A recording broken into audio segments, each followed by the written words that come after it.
Teen, lost German Shepherd leads female veteran to an abandoned house. What she found inside shocked her. Emily never imagined that a quiet walk down a forest trail one evening would change her life forever. Returning home after years of brutal war, she carried wounds no one could see, loss, loneliness, and a deep skepticism toward anything called fate. Yet it was here, in this seemingly peaceful town where only the wind and memories lingered, that a lost German shepherd appeared, muddy, trembling, and with eyes that seemed to hold an untold story. Emily had no way of knowing that following this dog into the depths of the woods wouldn't just lead her to an abandoned house, but would open the door to a long-buried secret, one that had been waiting in the shadows all along. Before we dive into the story, tell us where you're watching from, and if this story pulls you in, don't forget to subscribe. Now get ready, because what happens next will stay with you long after the story ends. Emily Carter steered her aging pickup truck onto the gravel path that led to what used to be her childhood home, the Carter farm. From the crest of a gentle slope, she could see the property spread out beneath the pale autumn sky. Sage Valley welcomed her with a crisp breeze. Early fall leaves clung to the maple and oak trees, their colors fading into warm browns and dull yellow. The barn, once painted a vibrant red, now appeared weathered and streaked with dust. An old wooden fence ran along the perimeter, parts of it rotted and sagging. Weeds poked through the cracks in the driveway, as if no one had walked here for a long time. She stepped out of the truck and took in a breath of cool air, her gaze drifting across the land she hadn't seen in years. It felt at once familiar and utterly foreign. The memory of lively chickens in the yard and her father's hearty laugh was replaced by quiet emptiness. Everything about Sage Valley and the Carter farm whispered of a time lost, urging Emily to remember what she had left behind. Standing in the middle of the rundown yard, Emily was assaulted by memories of her father. He had once been the only reason she'd considered returning. Now he was gone, passed away before she got the chance to say the things she needed to say. The pang of regret and sorrow washed over her like a physical weight. She carried more than just the pain of losing him. She carried the aftermath of her deployment, a swirl of nightmares and lingering echoes of battlefield chaos that still haunted her on restless nights. Her physical injuries had largely healed, leaving behind a few scars on her arms and legs. But there were deeper wounds, invisible ones that clung to her spirit. Each day was a battle to remain grounded, to remind herself that she wasn't still overseas listening for danger. Perhaps returning to the Carter farm would give her the space to confront those ghosts. Yet the isolation also frightened her. She had grown used to pushing people away, terrified of forging new ties. If she let herself become part of a community again, she feared the pain of losing more loved ones. As dusk approached on her first full day back, Emily set off down the narrow Willow Hollow trail that snaked behind the farm. This trail meandered through a cluster of ancient willow trees that drooped low enough to form a shaded canopy. Their branches nearly brushed her shoulders as she passed. The mild rustle of leaves overhead was soothing. Golden light filtered through the thinning foliage, painting patterns across the footpath. Emily found that walking helped to soothe her nerves. The repetitive crunch of gravel underfoot and the gentle hush of the breeze lulled her mind into something akin to peace. Here, in the hush of Sage Valley, she could pretend that the world was still, that there were no distant gunshots or mortar shells to startle her heart. The smell of damp earth and the taste of cool autumn air on her lips made her feel grounded in the present. She paused at a bend in the trail, taking in the final glow of the setting sun. It colored the horizon in a wash of pink and lavender, before fading to the deep blue of impending night. For a moment she let her guard down, inhaling the quiet hush that had replaced the chaos of her old life. This was her routine now, a solitary walk at dusk, an attempt to leave her turbulent memories behind. Though she wasn't entirely sure she could heal here, she knew she had to try. A few days later, with twilight stretching across the sky in hues of soft orange and purple, Emily found herself once more on Willow Hollow Trail. She moved at a measured pace, scanning the low-hanging boughs of the willow trees and the gentle ripples of ground underfoot. The setting sun cast elongated shadows across the path, making the forest gloomier. She normally found this time of day reassuring, light waning while the valley settled into a hush. Yet tonight, the silence didn't last. A faint, plaintive whimper drifted through the air, and she froze in place. Her heart thudded once, twice, before she slipped a cautious hand near her hip. Old instincts stirred, as if any unexpected sound might foretell danger. At first, she thought it could be a wounded animal, or perhaps the breeze playing tricks among fallen branches. But the soft moan came again, unmistakably living and in distress. Emily's senses sharpened. She scanned the trees with narrowed eyes, searching for movement. There was none, just the rustle of leaves and a mild gust of wind. Then a low, keening whine sounded again. Something or someone out there was hurt, or worse. Releasing a slow breath, she steeled herself and pressed forward. She crept toward the source of the noise, footsteps light, every muscle tensed. Beneath the wide, branched canopy of an old willow, she spotted a dark shape. The closer she got, the more it resolved into the form of a large German shepherd. Its coat was caked with mud and clung to its gaunt frame. Ribs jutted out beneath matted fur, hinting at long-term neglect or starvation. Emily's gaze locked with the dog. Instead of baring its teeth or growling, it stared back at her with a look of eerie resignation. Fear, confusion, and a mute plea seemed to mingle in those eyes. She took one step closer, her military training flaring in the back of her mind. One always approached unknown animals, especially large dogs, with caution. Yet the dog made no aggressive move. Her pulse hammered. Instinct told her to be wary. She'd heard tales of animals used as bait or lures in certain traps. But as she stood there, that possibility seemed less likely in quiet Sage Valley. Slowly she raised both hands, palms facing outward, a gesture of calm. "Easy there," she murmured, voice low. The shepherd let out a faint whine, as if responding to her tone. It blinked, swaying slightly on its legs. Emily noticed that it wore no collar, and had no obvious sign of belonging to anyone. Bruises and small cuts marred its skin in places where the fur had thinned. The dog looked thoroughly abandoned. Emily's heart twisted. She recognized a familiar loneliness behind its guarded gaze, the same loneliness that gripped her when she was too exhausted from her nightmares to reach out for help. This living creature was as lost as she felt. The question was whether it was truly safe to help. For a tense moment, they remained locked in silence. The dog continued to stare, hardly moving, as though it were too weak or too hopeless to react. Then, with a slow blink, it turned its head to the side and whimpered again. Emily followed its line of sight, which seemed to point deeper into the wooded area, off the established trail. "Are you trying to show me something?" she asked softly, more to herself than to the dog. Another faint whine, followed by a step forward from the shepherd. Her mind buzzed with conflicting thoughts. On one side, her caution told her to walk away and call the local animal control, or any rescue group that might handle stray dogs. On the other side, an unfamiliar tug at her heart urged her to follow. Everything about the dog's posture, its trembling legs and insistent glance, hinted that it desperately needed more than just a phone call. Exhaling a shaky breath, she made her choice. "All right," she whispered, stepping off the safety of the path. She kept her hand near the small firearm concealed at her belt, just in case. Each step felt like an enormous gamble. She had survived tours overseas. Ironically, this quiet forest moment made her more anxious than a war zone. Branches and dried leaves crunched underfoot. The deeper she moved into the undergrowth, the dimmer the light became. A sense of foreboding settled in her stomach. Yet she couldn't shake the conviction that this was the right thing to do. Sometimes life placed these decisions in front of you, and you either ignored them or you took a leap of faith.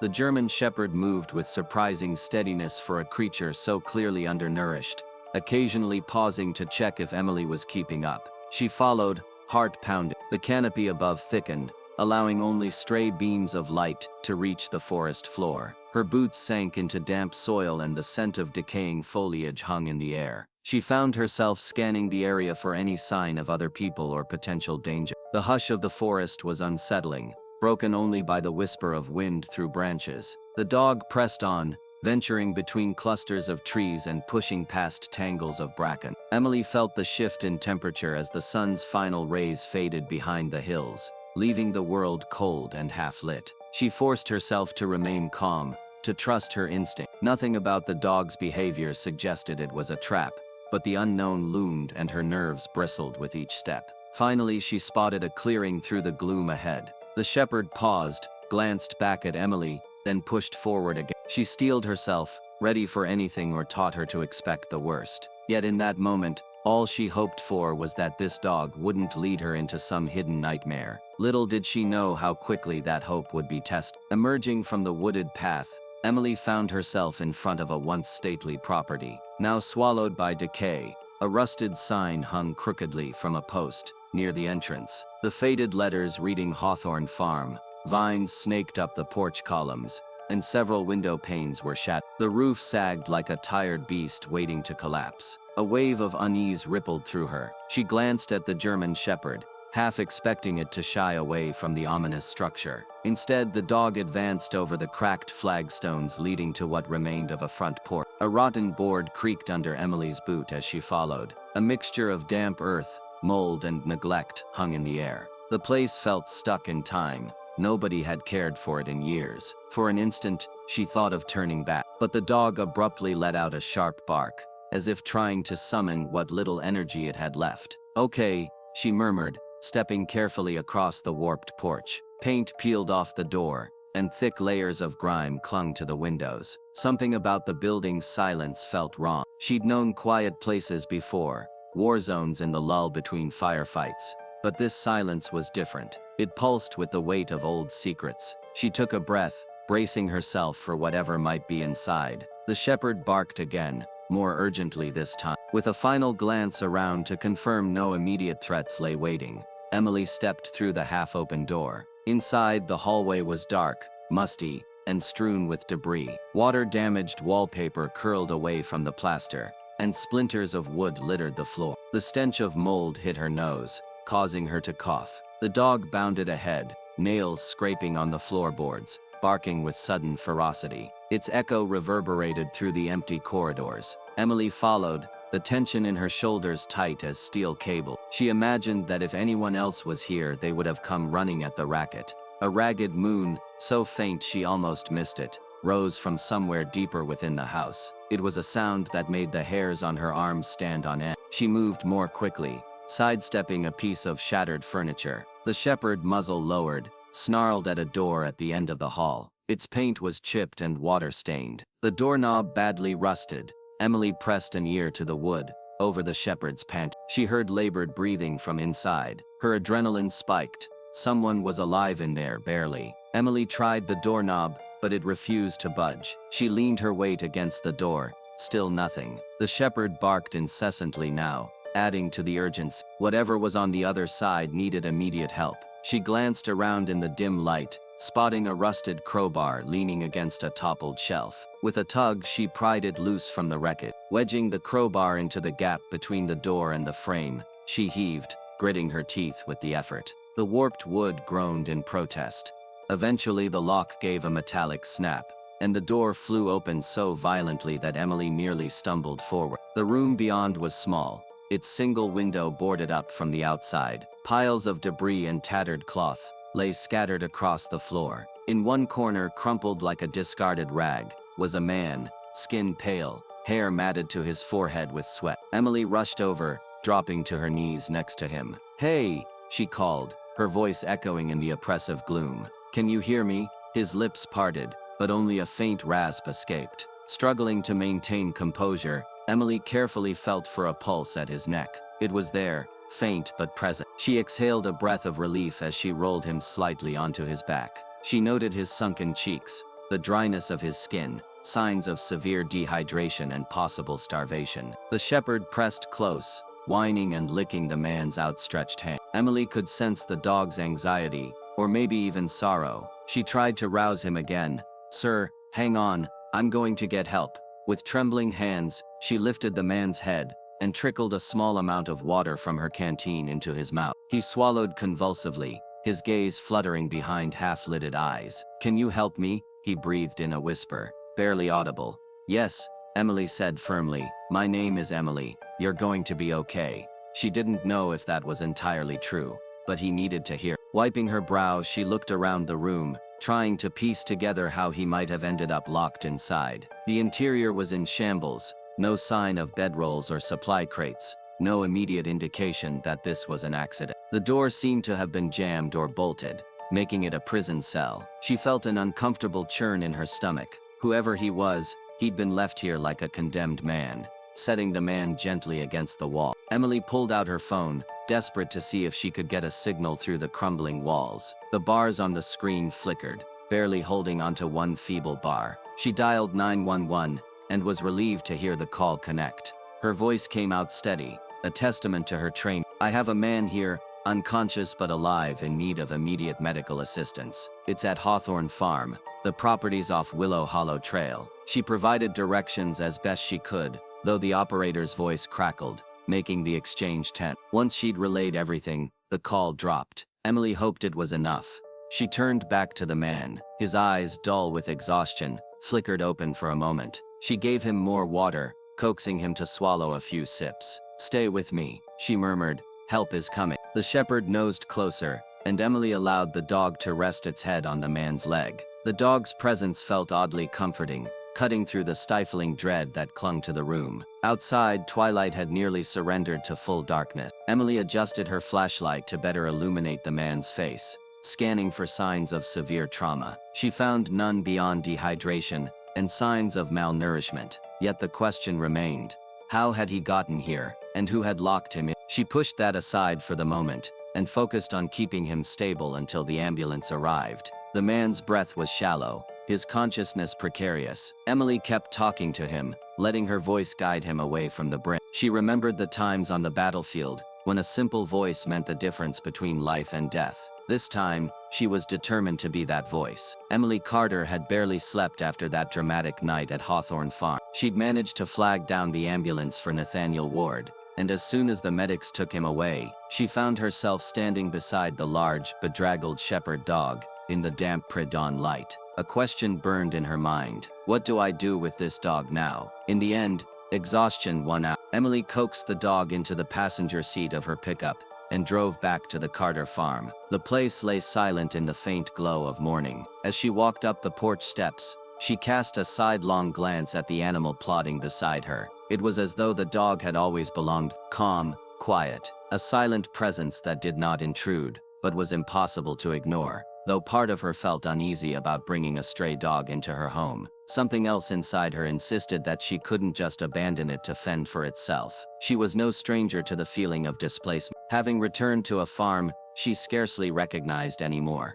"All right," she murmured, pushing open the front door. "You can stay here for a bit." For the next hour, Emily tried to rest on the couch. The dog settled near her feet, though it maintained a reserved distance. She watched it drift off, breathing softly. In the hush of the early morning, she almost convinced herself that keeping the dog was a temporary solution, nothing more than a short-term arrangement, until she found someone else to take it. The following day, Emily woke with a stiff back and a lingering sense of responsibility. The dog, still unnamed, waited patiently by the door as she rummaged through the kitchen for breakfast. Every time she glanced over, she found its dark eyes fixed on her, watchful but not demanding. By late morning she decided to bring the dog to the Sage Valley Animal Clinic. Driving into town she spotted the small brick building, with a simple sign that read, "Dr. Claire Monroe, DVM. The clinic smelled of disinfectant, and a subtle hint of animal food. A kind-faced veterinary assistant greeted Emily, ushering her and the shepherd into an exam room. Dr. Claire Monroe entered soon after. She was a woman in her late 30s, with warm brown eyes, and a demeanor that exuded quiet empathy. As Emily stood against the wall, Monroe ran a scanner over the dog's scruffy neck and shoulders, searching for a microchip. The device stayed silent. "No chip."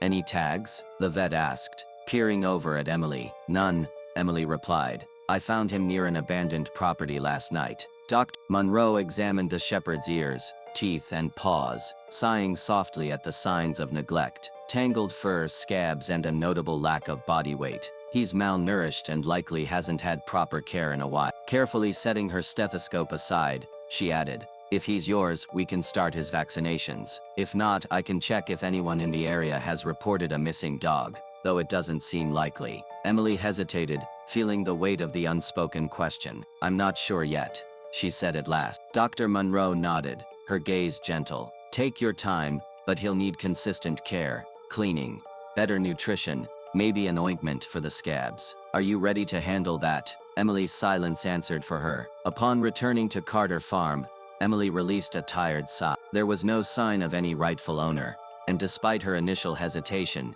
she couldn't bring herself to dump the dog at a shelter. The creature seemed to have chosen her or been placed in her path by fate. In the quiet hours that followed, Emily noticed how closely the dog shadowed her. Whether she was in the kitchen trying to piece together a meal, or stepping onto the porch to watch the sunset, it padded quietly at her heels. Not once did it bark or beg for attention, only occasionally lifting those dark, soulful eyes to peer at her. It reminded her of the nights she spent alone in forward operating bases, overseas, always vigilant, bracing for the unexpected. As she settled on the porch steps, the dog lay down close enough for its flank to rest against her boot. The simplicity of that companionship struck Emily as oddly comforting. After the chaos of war and the abrupt emptiness she felt upon returning home, having another living being around, even a silent one, eased the edges of her solitude. By twilight she found herself gently stroking the shepherd's rough fur, feeling it relax under her touch. "Guess you're staying," she murmured. Sunset draped the farm in soft gold and burnt orange hues when Emily caught the dog sitting at a short distance, watching her with unwavering focus. The longer she observed, the more she noted its quiet presence, always near yet never imposing. "You're like my shadow," she said aloud, an unbidden smile tugging at her lips. The word resonated with her. It captured the dog's unwavering loyalty and the silent way it moved by her side, never leaving yet, never making demands. "Curious," she repeated it, this time as though calling a name. "Shadow." The shepherd raised its head, ears pricked forward, tail swished in a hesitant wag. Emily couldn't ignore the spark of recognition that flashed in the dog's eyes. It was as if it understood. From that moment, the dog was no longer just a stray or a temporary guest. It was Shadow, a fitting name for the constant companion Emily never knew she needed. As the last of the sun's rays faded, Emily stood and nodded. "All right, Shadow, let's see where this leads us." Inside, the farm felt a touch less lonely. A name had been granted, and with that name, a bond was sealed. In the nights following Nathaniel Ward's rescue, Emily found sleep difficult to come by. Each time she closed her eyes, she recalled the sight of him sprawled on the floor in that decaying room. The memory needled at her, stirring questions she couldn't shake off.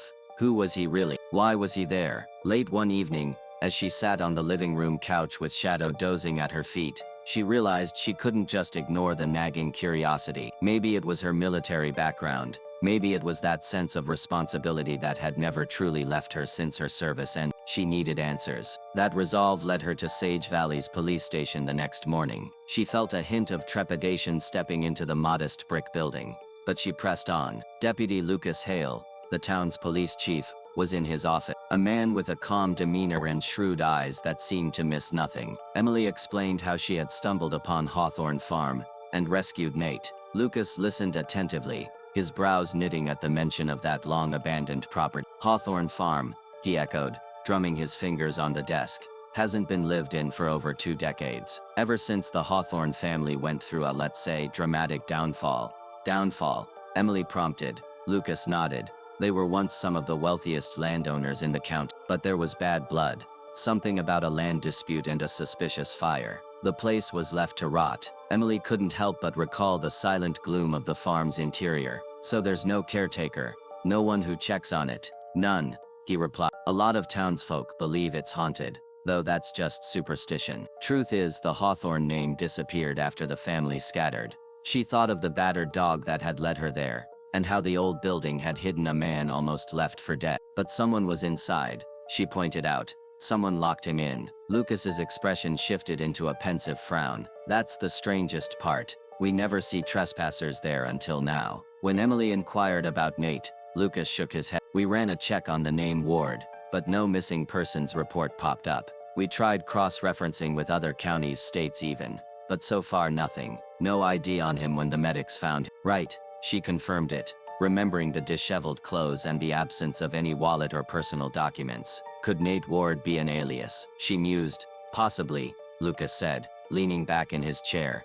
"For now, we only know that he's alive, thanks to you. The hospital let me know he was stable, but in rough shape. We'll see if he can provide more details once he's stronger." Emily felt a wave of uncertainty. She hardly knew the man, yet she'd risked her safety to rescue him. Now, the puzzle of his identity and the old farm's secrets compelled her more than she cared to admit. She rose to leave, noticing Lucas's searching gaze. "If anything new comes up, I'll let you know," he assured her. "Meanwhile, you watch yourself." Hawthorne might still hold a few unwelcome surprises. Shadow waited by the station's front steps, tail thumping faintly when Emily appeared. She allowed herself a moment to appreciate the dog's comforting presence before turning toward her truck. Driving back, Emily replayed Lucas's words in her mind. If the property had been neglected for so long, who had locked Nate inside that room? Why would anyone do that? And why can't I just let this go? Her own inner voice scolded her. She had enough problems, coming to terms with civilian life and the weight of her father's passing. Yet the mental image of that door forcibly sealed shut, and Nate's near-death condition kept intruding on her thoughts. "Guess I'm not done with you, Mr. Ward," she murmured. Shadow, sensing her unease, shifted closer on the passenger seat, his warm gaze tracking her every move. Emily exhaled and tightened her grip on the steering wheel. The tension coiled within her was unmistakable, part worry, part curiosity. Though she didn't fully understand why, she felt a pull toward unraveling Nate's story. Perhaps it was her soldier's instinct, or some deeper empathy for those trapped in the dark. Either way, she knew she was going to see this through, come what may. It was a week later when Emily's phone buzzed with an unfamiliar number. Upon answering, she recognized the clipped tone of a nurse from St. Jude Medical Center. Nate Ward had finally regained consciousness. He'd asked about the woman who rescued him and the dog. Emily hesitated, phone pressed to her ear. She couldn't quite decipher the knot of emotions in her gut. Curiosity mingled with a hint of relief, but also a peculiar wariness. After all, she knew almost nothing about Nate, aside from the fact that he was found near death inside Hawthorne Farm. Nevertheless, she agreed to come see him. So she loaded Shadow into her truck and made the quiet drive to the hospital on the edge of Sage Valley. Gazing at the rolling fields, she tried to quell the swirl of questions simmering in her mind. "Who are you, Nate Ward? And what were you looking for in that wretched place?" At the hospital reception desk, Emily explained who she was and found herself guided down a sterile corridor to Nate's room. Stepping inside, she paused. Lying against propped pillows, Nate looked pallid and gaunt, his skin drawn tight around his cheekbones, but his eyes flickered with a faint spark of life. When he noticed Emily, a wave of relief passed over his face. "You came," he rasped, voice cracking as though he hadn't spoken for days. "And the dog?" Emily inclined her head. "Shadow's out in the truck. They won't let me bring him inside." Nate nodded weakly. "I'm glad you brought him.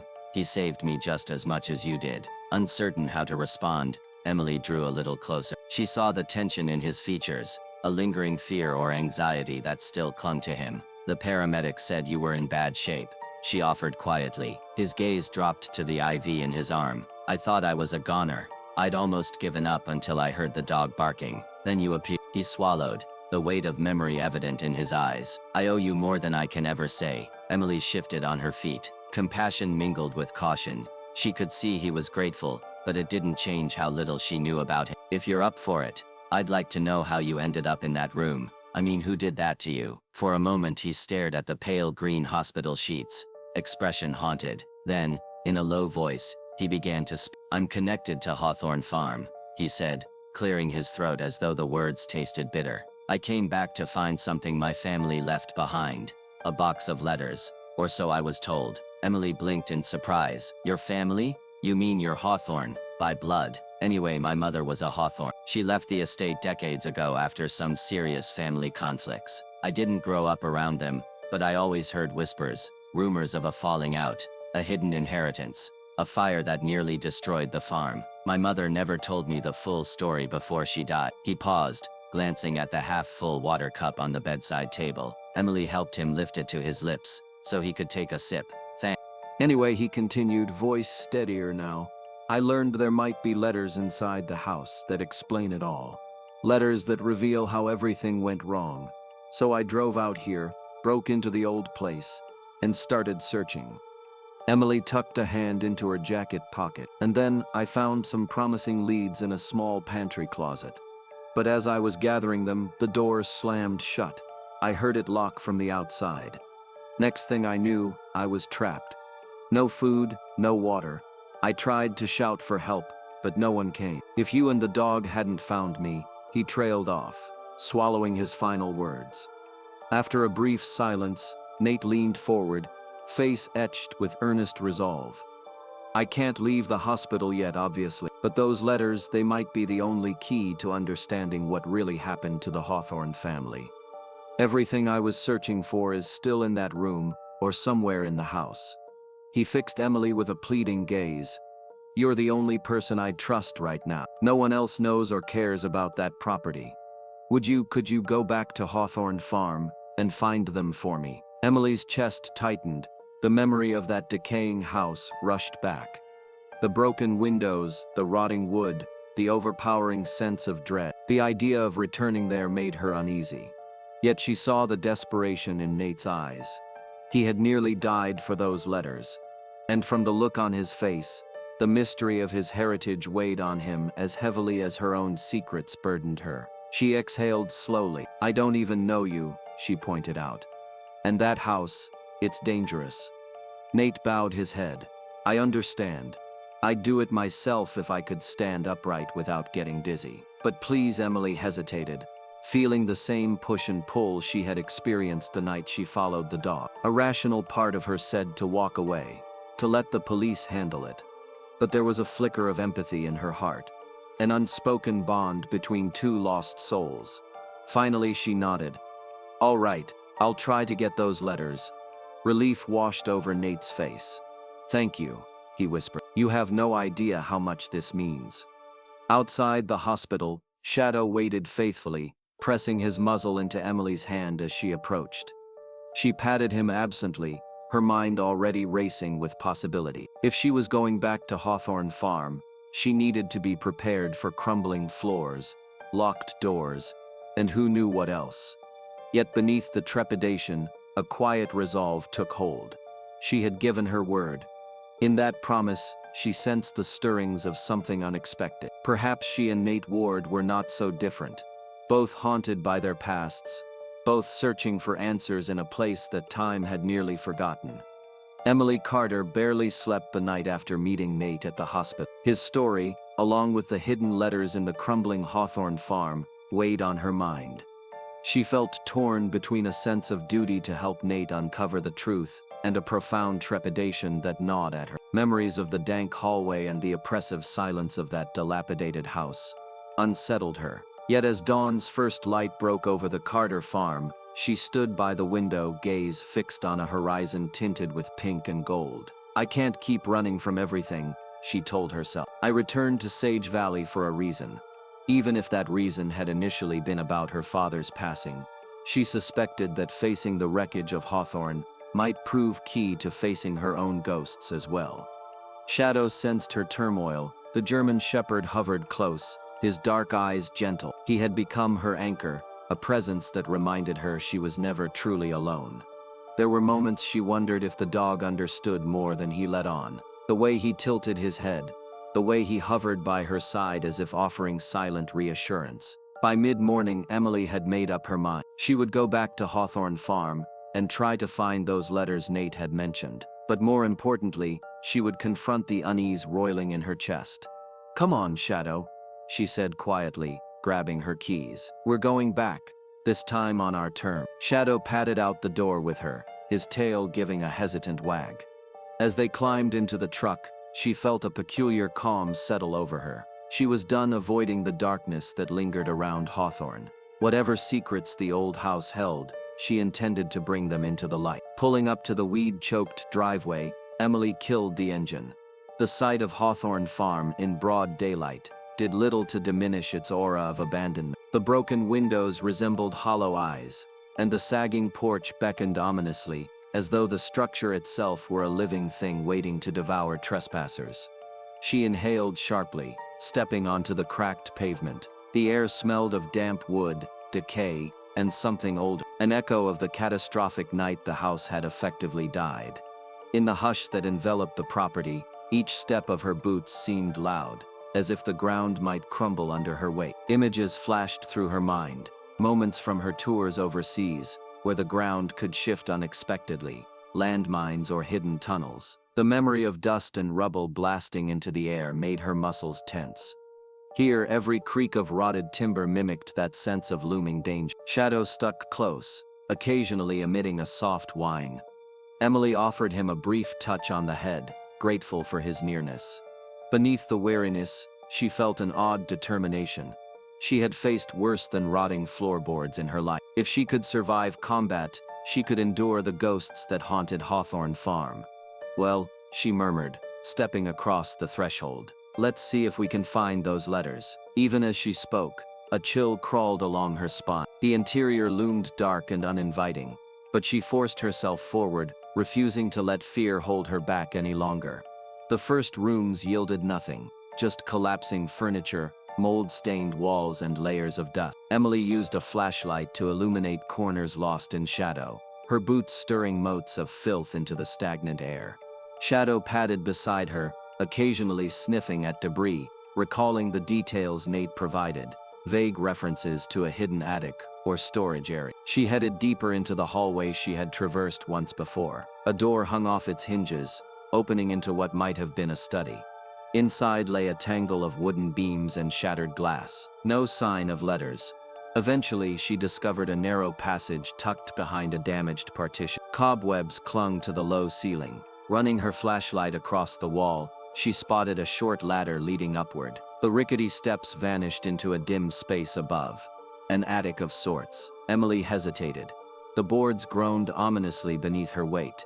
She tested the first rung. It held, but barely. Taking a calming breath, she started climbing, forcing herself not to think about the thousands of ways this could go wrong. Shadow let out a single anxious bark from below.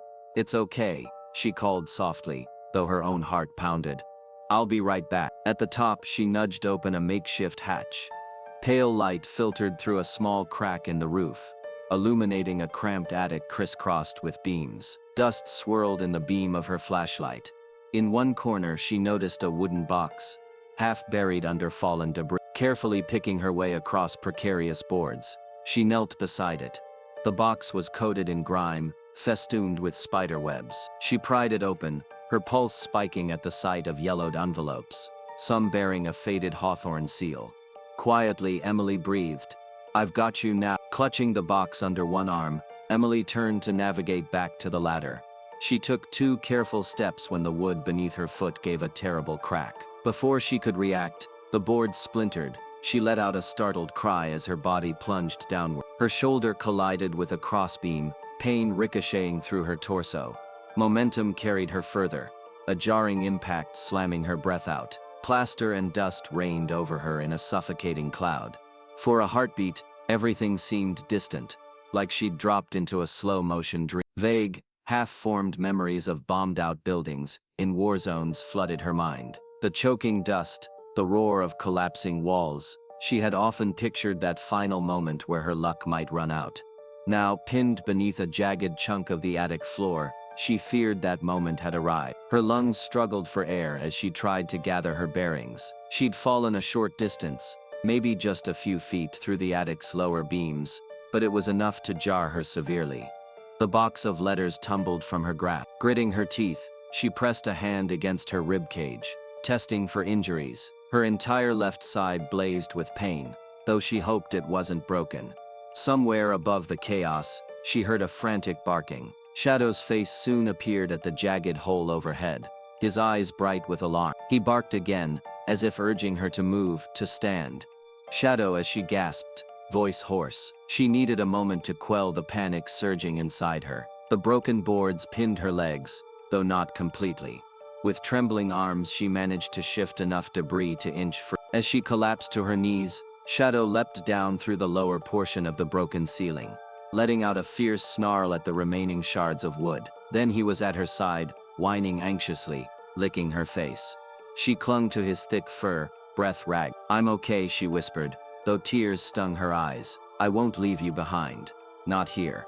It took all her resolve to suppress the swirl of fear triggered by the fall. Each pained breath felt like a flashback to a time she was sure she'd die on foreign soil. But this wasn't a battlefield, she reminded herself. She could still stand and fight for her life. She retrieved the letterbox, grateful it hadn't spilled its contents. Leaning heavily on one side, Emily made her way back to the front door. Dust coated her hair, Her clothes and each step threatened to send twinges of pain lancing through her ribs. Yet a fierce determination burned in her. Shadow hovered protectively, ears pricked, as though watching for any further collapse. When they finally emerged onto the porch, sunlight bathed them, a stark contrast to the gloom they'd left behind. The fresh air felt like a gift, and Emily inhaled deeply, momentarily lightheaded. Cradling the letters, she glanced back at the house. Hawthorne Farm loomed in silence, battered but unyielding. The box in her hands was more than a handful of old paper. It was a key to Nate's history, and she suspected, a key to some piece of her own healing. The ordeal reminded her of war, of that tenuous line between life and death, shaken yet resolved. Emily trudged to her truck. She gently set the box on the passenger seat, and let out a shaky breath. We both survived this place, she thought, giving Shadow a grateful stroke along his muzzle. Now let's see what these letters reveal, and how they might change everything. The day after her harrowing return to Hawthorne Farm, Emily walked into St. Jude Medical Center with a bandaged arm and a stiffness in her stride. She carried a canvas bag containing the wooden box, a faint ache in her ribs reminding her of the fall she'd taken. In Nate Ward's hospital room, she found him sitting up, color slowly returning to his cheek. He blinked in surprise at her disheveled appearance and the faint bruises visible near her collarbone. "What happened?" he asked, worry creasing his brow. Emily offered a half shrug. "Ran into a bit of trouble. But I'm still here." She lifted the bag. "And I found something you might want to see." Nate's eyes widened as she drew out the box of letters. A tremor passed through his hands when he reached for it, his voice catching. You got them." She nodded, taking a chair by his bedside. "I figured if you almost died looking for these, it was worth giving them another shot." He hesitated, then carefully opened the box. The musty smell of ancient paper drifted into the room, and Nate let out a ragged breath. "Thank you, Emily." Truly, she didn't respond immediately, allowing him the space to confront whatever secrets the letters held. Part of her still felt the echoes of fear from that collapsing attic, but seeing the relief on Nate's face made the risk worthwhile. Nate pulled out the first envelope, its corners yellowed with age, the Hawthorne seal barely discernible. His fingers shook as he unfolded the letter, scanning the faded lines of script. Within moments, his eyes welled up with tears. Emily shifted uncomfortably, unsure if she should look away or offer comfort. He forced a trembling smile. "They hid everything," he said softly, voice catching. "All these letters. It's like they wrote down their regrets and fears, but never let anyone read them, piece by piece." The puzzle of the Hawthorne family came together. Some letters spoke of a long-standing feud over property line, accusations hurled between siblings. Others hinted at a betrayal that led to the infamous fire. One sorrowful note detailed how one Hawthorne son had secretly sold off parcels of land, robbing the family of its legacy. Emily watched Nate's expression shift from shock to sadness, to a kind of resigned understanding. The drama of it all felt strangely familiar to her. Humans hurting each other over greed, fear, and pride. So many tragedies, she reflected, traced back to those same roots. "This fire," Nate murmured, running his fingers over a passage that mentioned it. "It destroyed part of the farm, and left my mother scarred enough to abandon everything. There was so much hatred in them. They never found a way to reconcile. And each new letter, they just keep unraveling deeper pain." He set the latest letter aside, tears glistening at the corners of his eyes. "You see, it was never about money or property alone. It was about people too stubborn, too scared, or too prideful to face the truth." Emily rested her hand lightly on the edge of the bed. "So many secrets, but at least now you know." Nate exhaled shakily, his gaze still locked on the old papers. "Yeah," he whispered, voice thick with emotion. "Now I know, and there's no going back." A charged silence hung in the room. Nate fiddled with another envelope but hadn't opened it yet. He looked up at Emily, noticing the tightness in her posture and the way her bandaged arm trembled faintly. "You got hurt," he said quietly, "but you came through for me anyway." She glanced away, focusing on a spot near the window. She could sense his gratitude, but it also stirred memories she usually kept locked down. The chaos of collapsing floors had triggered flashbacks to mortar blasts and crumbling walls in far-off places. After a beat, she admitted, "I'm no stranger to tight spots, war zones, losing my fellow soldiers. It all leaves a mark." Her words came out halting, as though each sentence cost her an effort to speak. "I left the military, thought maybe I could come home and everything would be simpler. But my father's death, It felt like the final blow. Nate studied her with compassion in his tired eyes. I can't imagine what you've been through. Emily let out a short laugh, more bitter than amused. Probably not, but lying on the floor of that attic, I remembered times when I thought I wouldn't make it back from a mission, and I realized, I've been letting that fear control me ever since. Nate nodded. Fear can hold on to you, real tight. She swallowed, turning to look at him fully. Yeah, but in that moment, Shadow, my dog, he snapped me out of it. Reminded me I had a reason to keep going.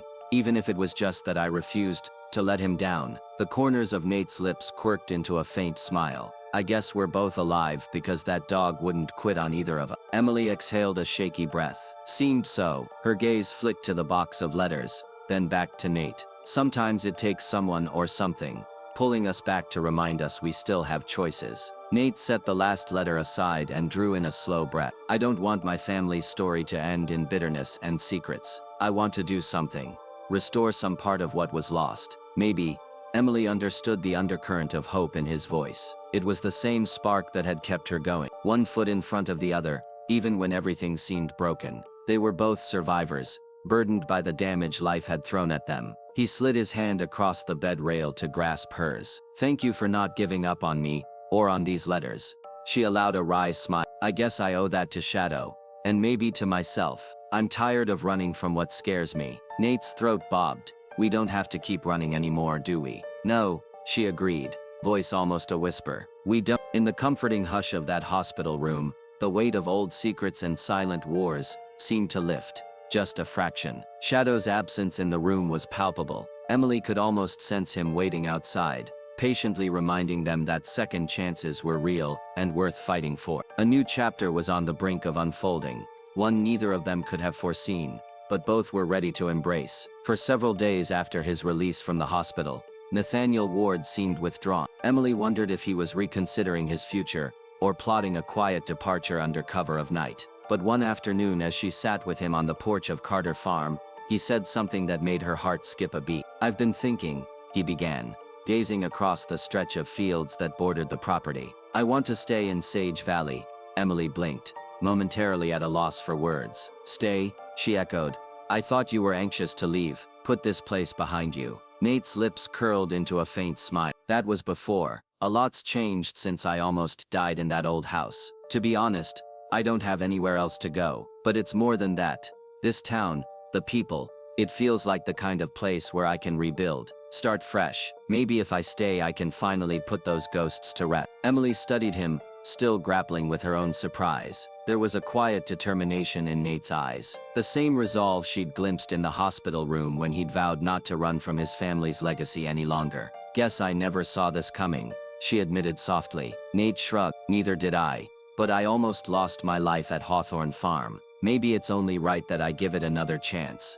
Word traveled quickly in a small town like Sage Valley. Within days, Deputy Lucas Hale caught wind that Nate was looking for steady work. Fortuitously, the local library needed an assistant librarian, someone with research skills to help catalog and preserve historical documents. Nate, with his fascination for history and knack for piecing together family records, seemed like the perfect fit. After a brief interview, the librarian Miss Aldridge welcomed him on board. The building was modest but charming, lined with shelves of worn hardcover volumes and creaking wooden floor. Nate found himself sifting through old newspapers, diaries, and official ledgers that captured the evolution of Sage Valley across generations. Emily dropped by the library one afternoon and found Nate carefully scanning a set of archives. How's it going? She asked, eyeing the stack of documents he was organizing. He looked up, a glint of excitement in his eyes. Honestly, it's great. I'm helping record the histories of local families. Some of them go back a century or more.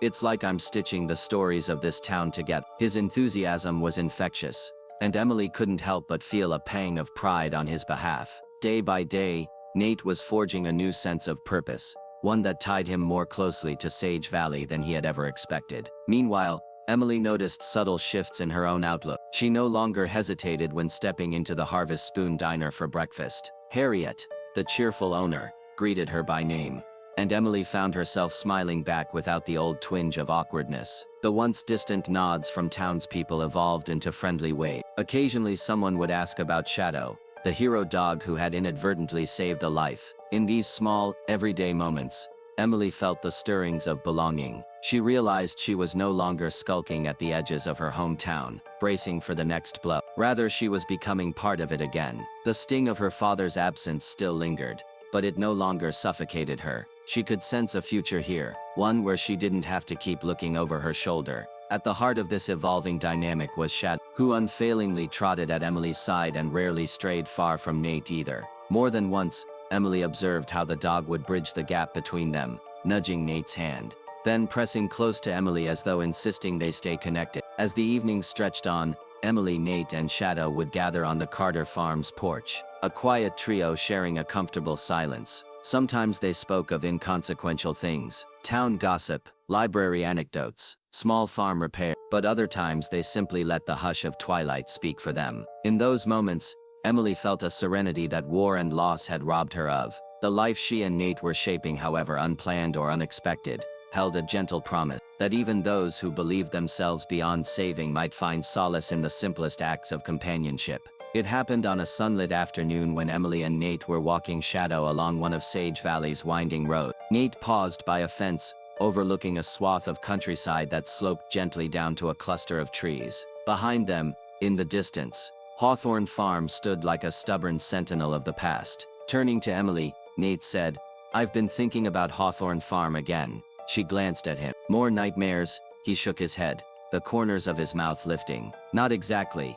Actually, I want to buy it." Emily blinked in astonishment. "You're joking, right? That place nearly killed you." Nate's smile held a trace of humility. "I know, but if I run away, I'll never face what happened. Besides, it's my family's legacy, even if it's a tarnished one. I want to restore it, prove it can be more than a monument to tragedy." She studied his expression, searching for signs of self-delusion or impulsiveness. Instead, she saw a steady determination in his gaze. "That's a huge undertaking," she cautioned. Nate took a step closer, lowering his voice. "It is, but I won't be alone. And if I fail, at least I'll fail doing something that matters to me." Shadow nudged Emily's leg, as if voicing agreement in his own silent manner. Finally, Emily nodded, acknowledging the courage in Nate's decision. "Then, let's do it." True to his word, Nate moved fast. He contacted the local authorities, hammered out whatever legal steps were necessary to transfer ownership of the long-abandoned property, and drew up an ambitious plan for renovations. The main house was in desperate need of structural work. The barn, half collapsed, needed a complete overhaul. Fences had rotted, fields lay overgrown, and the charred remnants of the old fire remained a solemn reminder of its history. Emily stood by him every step of the way. She enlisted tradespeople from Sage Valley, carpenters, masons, electricians, some of whom had known the Hawthorne name for decades and were eager to see the property revived. Others came out of curiosity, drawn by the idea of resurrecting a place long dismissed as cursed. Work crews descended on Hawthorne Farm with hammers, saws, and a fierce determination. Soon the echo of tools replaced the suffocating silence that had once enveloped the ruin. Shadow oversaw it all, trotting among stacks of lumber and piles of bricks, occasionally letting out a gruff bark when something new arrived. To Nate's surprise, neighbors began volunteering their time on weekends, painting fences and clearing debris. People who had never set foot near the place, spooked by stories of hauntings and old feuds, now joined in with good-natured jokes and steady hands. The gloom that had once gripped the land seemed to lift under the collective effort. Emily often worked alongside the others, sweat beading on her forehead. She felt something transformative in the physical labor, a sense of tearing down old barriers, literal and figurative. Each plank nailed into place, each vine cleared, seemed to peel away another layer of the farm's sorrowful past. It wasn't just Hawthorne Farm that was being rebuilt, it was also the fractured pieces of her and Nate's lives. As days turned into weeks, the property began to resemble a farm again rather than a graveyard of memories. It astonished her how hope could be so contagious. Even those who once eyed Hawthorne with skepticism began to remark on the progress, nodding approval when passing by. In the midst of repairs, discoveries emerged like fragments of a long-buried story. Behind a loose wall panel, someone found a small photograph in a dusty frame, a portrait of the Hawthorne family posed in front of the old house, taken before the fire that had scarred their name. The children in the photograph were all smiles, oblivious to the strife looming in their future. Another day, Emily pried open a crate that had been wedged in a forgotten crawl space. Inside lay a worn journal, its pages lined with spidery handwriting. She flipped through them, her breath catching at the intimate confessions. Anxiety about the family's disputes. Whispered guilt about broken promises. Whenever a discovery was made, Nate carefully cataloged it, treating each new artifact like a piece of precious heritage. Reading the words of his ancestors, he caught glimpses of their hopes and fears. It was startling how human they felt, less like ominous names in letters and more like flawed individuals who had simply lost their way. All this time we demonized each other, he remarked once, eyes on the old journal. But reading this, I realized they were just people, hurt, angry, and too proud to fix things before it was too late. Emily rested a hand on his shoulder. At least you have the chance to heal now. Nate nodded. The past doesn't need to vanish. It just needs to be understood. As the final weeks of renovation wrapped up, Hawthorne Farm glistened under fresh coats of paint. Its roof stood strong again, windows replaced to let sunlight stream through. The barn, once on the verge of collapse, had been reinforced and stood proudly behind the main house. New fencing delineated pastures that would soon be teeming with life. Emily couldn't help the wave of relief that washed over her each morning she arrived to see the transformation. She would pause on the newly rebuilt porch, inhaling the scent of sawdust and fresh air, marveling at the difference determination and a community's support could make. One bright morning, Nate stood beside her on that porch, gazing at the horizon. Shadow raced around, barking at a stray leaf, seemingly just as excited about the changes. Nate exhaled, voice hushed. We did it, didn't we? Emily offered a soft smile. We did. In that simple declaration, there was an acknowledgement of how far they had all come. Hawthorne Farm was no longer a husk of tragedy,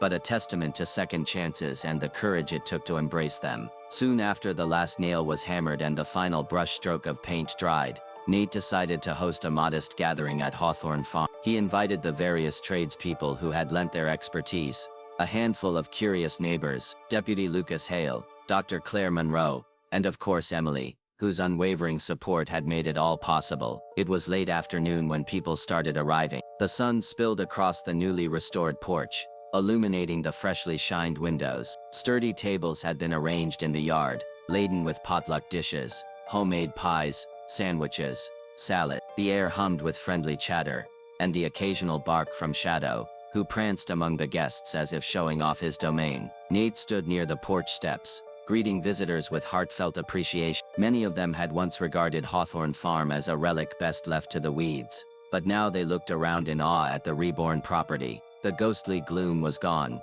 replaced by laughter and the aroma of. When he finally called for everyone's attention, his voice trembled slightly with emotion. I want to thank all of you, he said, scanning the small crowd. This place was more than a ruin. It was a reminder of mistakes, of pain. Today, thanks to every single one of you, it's become a home. A ripple of applause moved through the gathering, and Nate's smile wavered with sincere gratitude. In the distance, Shadow barked once, as if adding his own endorsement. Amid the warm conversation, Emily found herself leaning against a newly painted porch column, observing the clusters of people chatting animatedly. Deputy Hale was discussing local history with Dr. Monroe. A group of tradesmen recounted the more challenging repair jobs, and Harriet from Harvest Spoon was handing out slices of apple pie. Emily felt an unfamiliar glow of contentment settle in her chest. Just a few months ago, she had returned to Sage Valley burdened by grief, convinced she was an outsider in her own hometown. Now, she laughed easily with neighbors, sharing stories about Shadow's antics. She no longer shrank from casual questions about her past. If anything, she had grown comfortable hinting at the trials she'd endured, though she rarely delved into grim detail. Taking a moment to wander inside, she let her fingertips graze the walls of Hawthorne Farm's main hallway. She recalled the place as it once was, dark, foreboding, suffocating. Now it was full of soft lantern light and friendly voices. I've changed. Too, she realized, she might never fully erase the memories of war or the sorrow of losing her father, but she had found a path forward, one that welcomed the possibility of hope. Shadow appeared at her side, tail wagging gently. She knelt to scratch behind his ear. Thank you, she whispered to him, although he probably couldn't grasp the depth of her gratitude. In his calm, steady presence, She'd found a companion who refused to let her retreat into loneliness. As the gathering wound down, the sun dipped toward the horizon, bathing the fields in a wash of orange and pink. Most of the guests took their leave with cheerful goodbyes, promising to visit again soon. Nate lingered on the porch, saying farewell to the last few stragglers, while Emily drifted to the edge of the yard. There, she watched the light shift across the landscape that had once felt so oppressive and empty. The shadow wandered up behind her, nudging her leg as if to say, "I'm here." She ruffled his fur affectionately. After a moment, Nate came to stand beside her. They exchanged a look, quiet, thoughtful. "You know," Nate began, gazing at the gently swaying trees in the distance, "I never imagined I'd be here, like this, surrounded by people who care. Having a place I can finally call home." Emily nodded in agreement. "Me neither. In fact, I thought coming back to Sage Valley would be the hardest thing I ever did. But now it's home too, in a way I didn't expect." They stood in companionable silence for a while, each immersed in private reflections. Shadows stretched out at their feet, letting out a soft, contented huff. The hush of early evening enveloped them, punctuated only by crickets and the faint whistle of a breeze. Eventually, Emily turned to Nate. "So, this is it, huh? The new beginning you were talking about." He offered her a gentle smile. "Yeah, and maybe it's your new beginning too." She breathed in the balmy air, letting the moment settle. "I think it is," she said at last, "and I'm ready." Off in the distance, the final rays of the sun gleamed across the newly refurbished roof of Hawthorne Farm, a reminder of how life too could be rebuilt from ruin. Emily felt an unaccustomed lightness in her chest, hope, real and tangible, and the knowledge that no matter how fractured her past might be, the future was still hers to shape. Shadow lifted his head, peering at them as if expecting another journey. Emily smiled, giving the dog a gentle pat. "You've done enough running for one lifetime. Boy, let's just enjoy this for a moment." Nate chuckled softly. The three of them stood there side by side, gazing toward a horizon that promised nothing but the openness of possibility. The scene was quietly triumphant, a testament to resilience and the small miracles that happen when people, and one determined German shepherd, refuse to surrender to despair. And thus, the story drew to a close, a conclusion brimming with hope and renewal, but still open enough to suggest that life would continue to unfold with new challenges and new joys, forever bound together by trust, compassion, and the courage to begin again. Thank you for staying with us until the end of this story. We'd love to hear from you. Share your thoughts in the comments below, and let us know your favorite part. If you enjoyed the journey, don't forget to like, share, and subscribe to our channel for more captivating stories like this one. And don't miss out. Hit the notification bell so you're always updated on our latest content. Your support truly means the world to us. Maya crouched beside Shadow, brushing dust from the tags around his neck. Her breath caught. There was a message scratched into the back coordinate. Shadow whined once, low, sharp, urgent. He wasn't scared, he was warning her. Dr. Calder stared at the x-rays, blinking twice. "This isn't trauma. This is surgery, military grade. Someone hid something inside this dog." Dr. Calder stared at the x-rays, blinking twice. "This isn't trauma. This is surgery, military grade. Someone hid something inside this dog." Dr. Calder stared at the x-rays, blinking twice. "This isn't trauma. This is surgery, military grade. Someone hid something inside this dog." The house groaned with time. Floorboards whispered secrets only Maya could hear. Every door she opened felt like turning a page in someone else's diary.